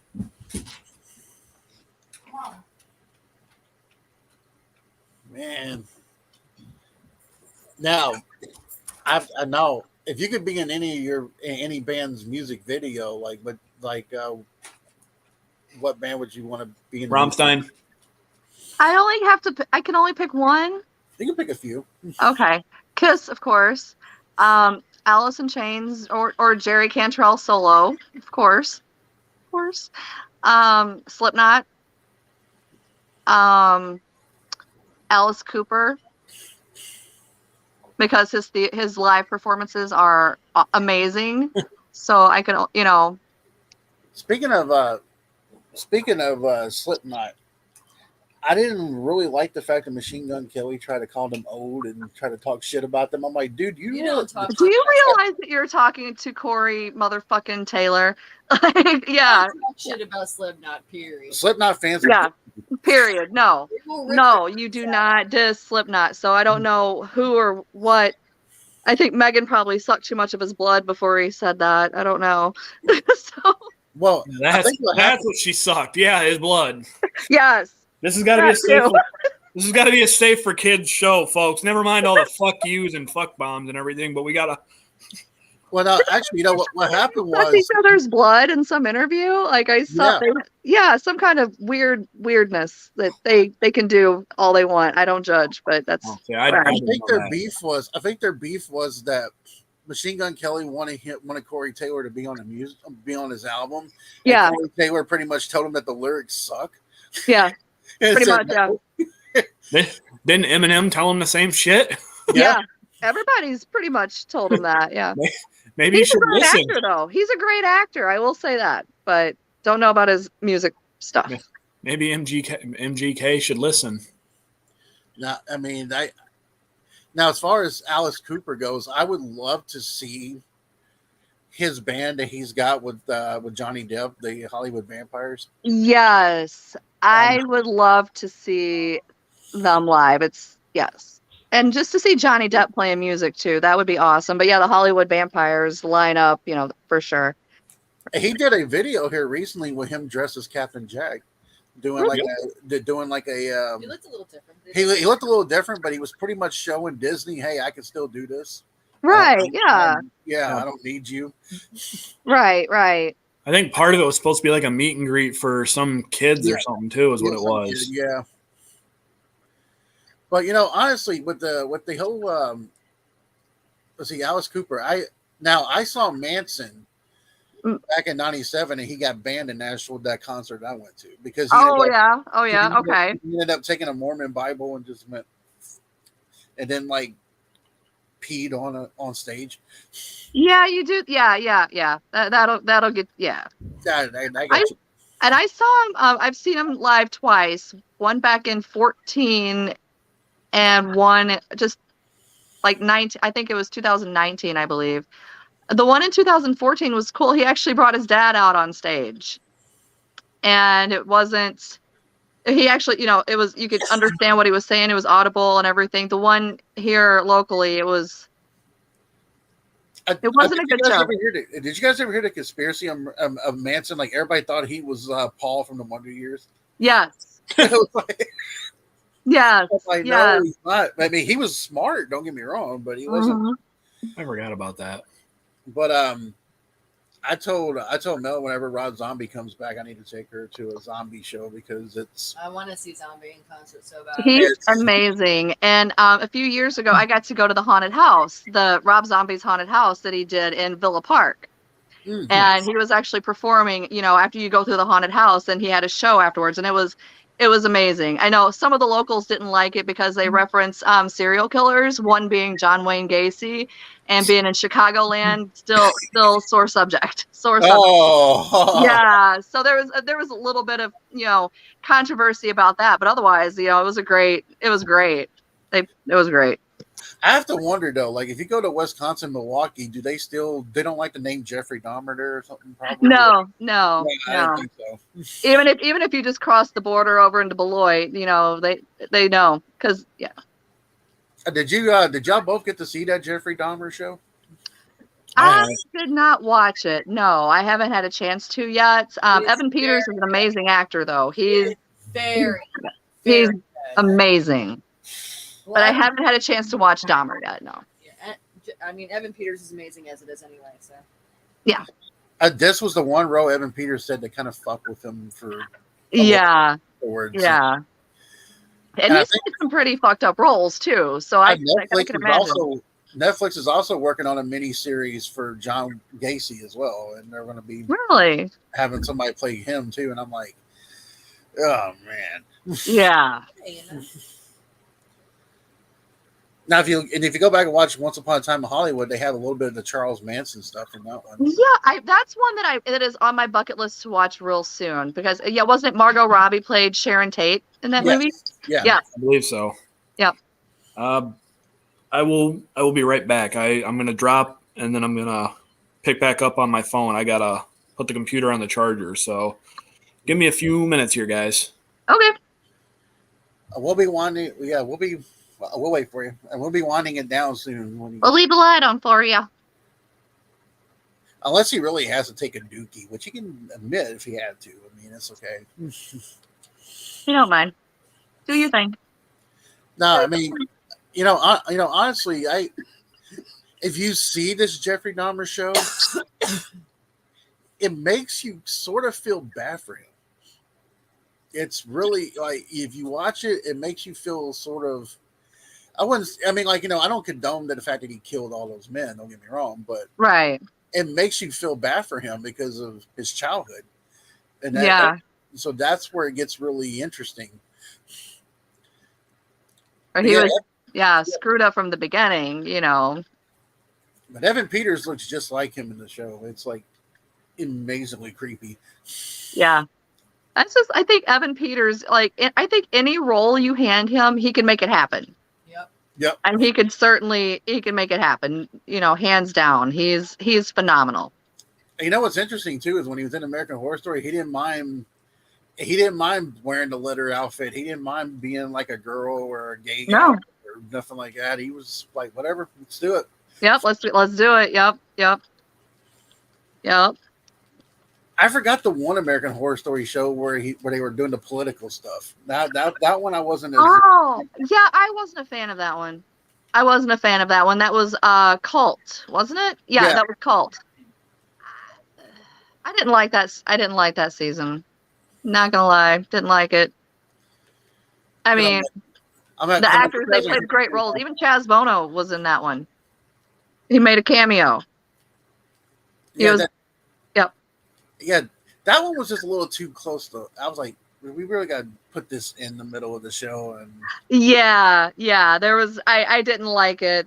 It was not my favorite, but everybody played fantastic parts. I watched everything. They played fantastic roles. Billie Lourd. I mean, obviously, it's in her blood to be. So everything I've seen her in, horror wise, she's done really well. Oh, when you see Julia Roberts' niece, she plays Emma Roberts, she plays a bitch really well too. Yeah. Oh yeah. As well. Yep. Her and Evan Peters actually dated at one point, and she really fucked him up. Yep. Yeah, she beat him up or something. Yeah, something like that. She beat him up. Yeah, very abusive. Yeah, it's like, whoa, sweetheart. Ooh. Oh, she pulled a No. Amber Turd. Oh, she pulled an Amber Turd. Amber Heard. Oh, never mind. It wouldn't surprise me. Amber Heard. Do you guys think she'll ever make any type of comeback in the United States whatsoever, or is she going to be something international? She'll land an international career, or no idea. I think if she went on OnlyFans, she might make some money. Ew. Maybe. Ew. Because you have some weird sick pervert be like, hey, you can beat me up like you did Johnny. I'll pay you. It's like, you can poop on my bed. Whoa. Right, exactly. Didn't somebody from one of the stars from Euphoria say, well, she could poop on my bed? It's like, okay, just different strokes for different folks, I guess. So yeah. I mean, that's just. I mean, I don't see her making a comeback. I mean, it's no. She doesn't need to make a comeback. Her role got cut. I mean, she has a role in the Aquaman 2, but it got cut severely. Yeah, just from all the whatever that was. Just, drama. And I'm back, ladies and gentlemen. I am sorry. Okay. We were just talking about, she asked if we think Amber Heard was going to be making a comeback. I said, well, if she was on OnlyFans and some fan might actually pay her to poop in his bed or something. And they probably would. Yeah, they would. That sounds disgustingly horrible. Although I wouldn't put it past anybody on this planet anymore to do that. No, I wouldn't either. I don't Times really are rough, see, man. I don't see anybody really making a comeback, and it's that she was one of the very first people that got caught doing that whole Me Too movement. Finally got, Yep. and it's And that's a shame for people that have been through yeah, abusive situations. You have somebody like that. It's like you don't even understand if that, if you were really that messed with, you would not be so quick to go public with your stuff. That's Yep. not, you would take a whole other route. well, with it, I'm glad that Winona Ryder and Johnny's ex-wife both spoke up and spoke Yeah. and I'm willing to bet that Winona, that's sorry. one of the reasons why so many people were also willing to sit there and go, yeah, we're going to have an easier time believing Johnny. When you've got two people that have known Johnny as long as they have with his ex-wife and Winona Ryder and the history that they have with Johnny Depp, Mm-hmm. that are saying, especially an ex-wife and baby mama, if anybody's going to have an axe to grind, it's that. Oh, for sure. Especially given how him and Amber got together. Oh, yeah, for sure. But you have a baby mama speaking highly, and actually two exes, Winona Ryder and Kate Moss. Yep. And sitting there praising how he is as a human being. Yeah, and they're exes. I'll take some of it with a grain of salt because necessarily Kate Moss and Winona Ryder could have been great for him where he wasn't in a toxic situation where it brought out his toxicity too. Absolutely, because it is a two-way street in that situation. You're absolutely right. Because whereas I've looked at people and been in relationships where it brought out the toxicity in me. And then you put me into the next relationship and it's like a night and day difference. But that doesn't make somebody necessarily a wife beater or no. And you fuel it with cocaine. It's just and alcohol. But then on top of that, then you've got the person screaming that individual is a wife beater, a spousal abuser, who has a known documented history of partner spousal domestic abuse with Amber. Yeah, she was arrested for beating up an ex-girlfriend or beating the shit out of an ex-wife or something or an ex-lover. Yep. And you're going to sit there and you're going to try to say that you were the one who was beaten? Yeah, no. She's kind of a tough girl. I don't think anybody could beat her up, honestly. I think. If I'm not mistaken, didn't like Amber Heard's assistant turn on her and say that Eviction said that Johnny paid for Amber's friends to stay at a place and paid for. Oh yeah, her whole posse turned on her. Like her whole posse, her besties, everybody she had shacked up at Johnny's penthouses. Like that's just they took his generosity and just ran. That's not even okay to move in your friends and your sister and your whoever and turn on her was James. Well, Franco didn't turn on her. James Franco didn't turn on her. I don't know. I haven't heard one way or the other. Her sister refused to turn on her too. Her sister acted like she was gonna take Johnny's side and then doubled down on being on Amber. Scared because she knew Amber. She's like, yeah. Because at the end of the day, she still has to be sisters with Amber Heard. So you got to exactly. So exactly. If you see this later, Kayla, you need to save up the money to book Johnny Depp versus Amber Heard for MCW. Yes. No holds barred. Yes. Who's going to be the king of the cage?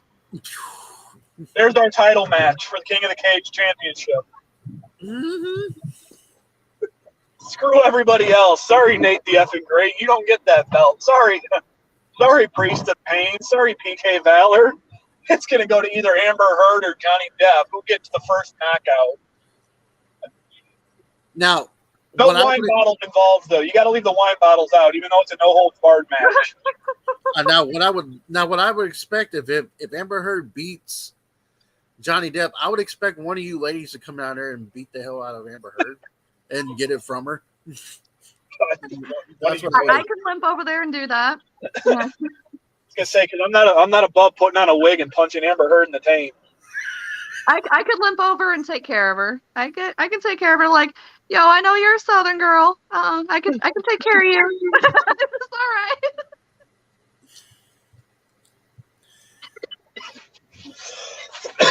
Yeah, that honestly though, we did talk about the '80s thing, and we talked about the movie, and we talked about DC thing, and the only thing I will add to the DC thing is that I would tell you, you Zack Snyder, universe fans, Yeah, you Zack Snyder. you Snack Zider fucker. Zack Snyder. Snyder, that's all. Yeah, well, what I would tell you fans is give James Gunn. Give him a chance. Give him a chance. And the fact of the matter is that he's trying to change it to where they can start building the characters. He wants to build characters we haven't seen on comics for a while. Like he wants to put Jason Momoa as Lobo. And if you've never seen Lobo in a comic, Lobo's hilarious. Yep. And you got a hell of a thing coming to see Lobo. And by the way, one of the best comic book movies of all time, which is actually not a Marvel or DC movie, is The Crow by Brandon Lee. The Crow is like my favorite love story ever. It's the best. I'm going to be in the minority on this one, and I'm gonna go on the record, of a digital like podcast here, that as it goes for the original, I will take number 2 and number 3 before I take the original Crow any day. Nothing against Brandon Lee. Nothing against the movie. I love the movie. I just like number 2, City of Angels, and I like Salvation more. Mm-hmm. City of Angels had a good soundtrack too. I love the story for City of Angels also. Mm-hmm. I mean, that's my preference. Nothing against the cast and or the film itself for the original Crow. It is a damn good film, damn good movie, and it is a heartbreaker. It is. But there is something that will always tug at the heartstrings more for me, for the dad coming back for vengeance from his murdered kid. That tugs more than a murdered spouse. Right. And that Absolutely. is part of that is just because growing up, and not too many people, this is probably the only time that anybody will ever hear me talk about this on an actual record where there's evidence down the line. When I was a kid, I watched my best friend die from cancer. Obviously, he wasn't murdered, but at the age that I was also, it was a very traumatic and impacting thing to have happen, especially when you watch somebody fight for 2 years and every step of the way you're telling this kid, I will keep you safe, I will protect you, I will never let anything happen to you. You are my brother, you are my best friend, you are my cousin. It was me, just under 10 years old, Mm-hmm. and a 4-year-old little boy dying of liver cancer. And to this day, because of him, can't listen to the soundtrack for Space Jam, can't watch the movie Space Jam, because we watched that movie every day for about 2 years. Mm-hmm. Every time I saw him. So I can't even watch basketball highlights of Michael Jordan, because that's his favorite basketball. I almost said baseball. Actually, I did say baseball, but that's because he played baseball too. But that was his favorite player. Mm-hmm. That was my cousin's go-to guy. If anybody ever sees the tattoo that's on my shoulder, it's a 3-nail cross, angel wings, my cousin's initials, and eventually I'm planning on adding his birthday and his day of his passing, because it means that much to me. And I'm the biggest cross between a Norse pagan and an atheist that he will ever meet. And I definitely say fuck religion at the moment I can, as it goes for Christianity religion, because what kind of a God takes an innocent little boy or an innocent child and says, hey, I don't have use for you on a planet anymore? That's where I'm leaving it with that one. So I'm sorry you went through that, Mike. I'm sorry. My logic of why I will always take City of Angels over the original Crow. I was going to ask you guys before we get off. Did you guys ever see the Jordan Peele movie Nope? Not yet. I want to. Is that the new one with the alien shit? If you like, Yeah. if you like Get Out, you'll like. Oh yeah. Oh yeah. And if you like Knock, or what's the other one? Get Up. And Get Out, or there was Us. Us. Get Us. Out. And Us was. I liked Us better than Get Out, but that's because I was also under the influence watching Get Out. I was sober for Us. Us is creepy though, to find out that there's another version of you. And I it's like the ending, which you kind of see it coming, but at the same time you don't with Us. yeah. But at the same time, it was pretty cool. Like you realize, hey, they were flipped like in childhood. So, spoiler alert for anybody who hasn't seen that yet. But anything else you guys want to add to I it? just wanted to say thank you for having me again. Thanks for asking me to be on. It's always a pleasure. Can't wait to do it again. Yeah, it's always great doing a podcast with you, Kev. You knock a man with glasses. You're gonna hit a man with glasses. You wouldn't hit a man with glasses on, would you? No, I didn't hit you, did I? I went like this. That's okay. I can still see. Yeah, but it's gonna be cool because I was telling Becky that we need to get her general manager to be interviewed so she can talk about MCW and what might be happening and stuff. You never know. It's 2023. Anything's weird can happen. I mean, That's true. That's true. Stay tuned. Stay tuned. Also, shout out to Notebook Movies. And my friend Jen, I know you were watching earlier because I saw your message. Hi. So now, Notebook Entertainment. There's some there's some people that are into some really funky shit. Literally. Don't get me fucking started. either way, thank you guys. Yeah. Thank you. And yes, we're definitely going to be doing a MCW interview soon with the GM. I'm going to be working with Kayla here within the next few days to put stuff together, and it's going to be really kick-ass. I'm excited. There's a lot of ideas. Actually, my son, Raiden, I know you're pilfering up there by the stairs. Come here. Oh shit! Busted. Raiden, come here. Just come here real quick, please. It's not bedtime yet. You're all good, kid. I'm just going to have, hey, Raiden, come here. Sit down real quick. He's wearing his NWO shirt. Raiden's going to be involved. Hey, get on. Oh, that's news to me. We got to do This is Raiden. Hey. It's just too sweet for life. You met Mike. There's Kev. Mel's in there too. Yeah, this is Raiden. Hey. So we're talking about DC and wrestling and things like that. Oh, neat. I could cat eat the floor. Oh, neat. Because Cool. the cat's Yeah. always trying to eat it. Man, this is so fucking great. Oh, man. All this angsty teen energy. Shit, son of a bitch. What happened? Oh, wait. Oh, I'm No. sorry. You're still there. I said it sounds like angsty teen energy. It's just, oh, man, this is so great. Stare off to the sky, off to the side. He's past the teens now. Oh, shit. All right. Well, sorry. It just that's the energy I've been getting from my daughter all fucking week. Oh yeah. So, and she's 14. So that's where I went with that So one. you're 7 years older than Tegan. Just about, yeah. Yeah, because he'll be He'll be 21 or 22. 21. Oh, shit. Time to go buy him a beer. Yeah, Oh boy, I can't wait. he's so excited. I'm more excited than he is. That definitely makes me feel old. That makes You know, me feel old because I turned 41 next month. Honestly, kiddo, and I feel I can say that one as it's even out of the three of the adults here, I'm still the. Yeah. Uh-huh. Yeah, Yeah. Three more. Very insightful. you froze. There you are. Yeah. It's because I'm jumping between Wi-Fi because I'm sitting outside the shop at work, bring my girl some stuff that I owe her. So Verizon network, so we stopped doing this shit.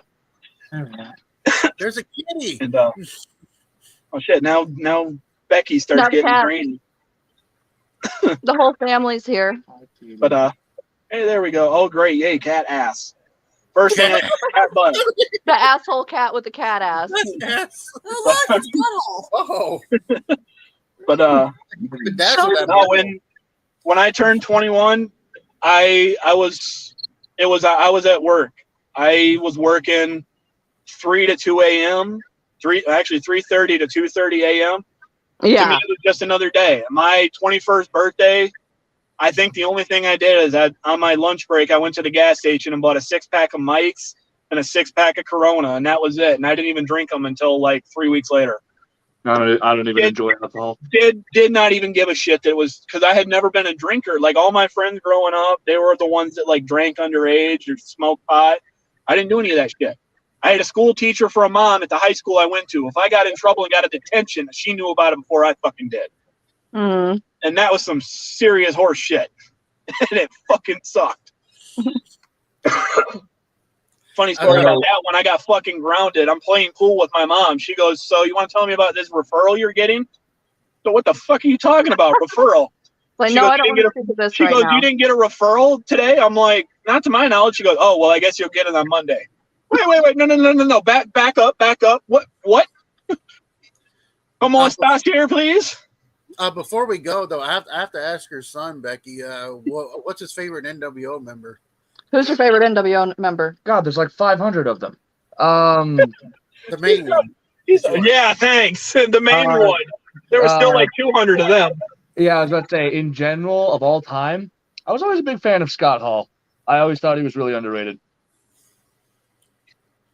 Yeah, Papa Pump. Not a bad choice. Yeah, I was about to say, like, pick anybody off of WCW 99 or 2000. They're all a part of the fucking NWO. Pretty much. Or the BWO or the NWO Wolfpack or the Latino World Order or whatever the hell. Oh my God, the LWO, yes. The LWO.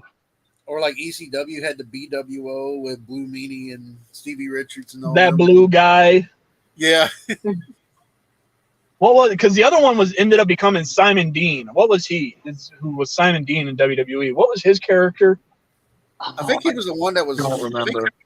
I think he was the one that was copying off of. He was the one that was mocking Hogan. Yeah. Yeah. But we definitely will have to. We'll definitely have to get your son on here for one of those wrestling podcasts. I agree. I agree. Yeah. I think he'd have fun. I think so too. And Mittens too. That's a real camera hole. Mittens, He is a camera whore. Mittens butthole. Mittens butthole. Butthole Mittens with a Mittens butthole. I think what you should do, Becky, is when you come as a general manager, bring your cat, and all of a sudden just put the butthole in someone's face. Lovely. Right, Lovely. right. Oh, no, it's very scripted. Yeah, I know. But anyway, though, you guys have anything else to add before we go? Nope, that's Nope. it. Thank you again for having me on. Thank you. Yes, greatly appreciate it having it. Y'all have a good night. Have a good night. Peace out. Peace out.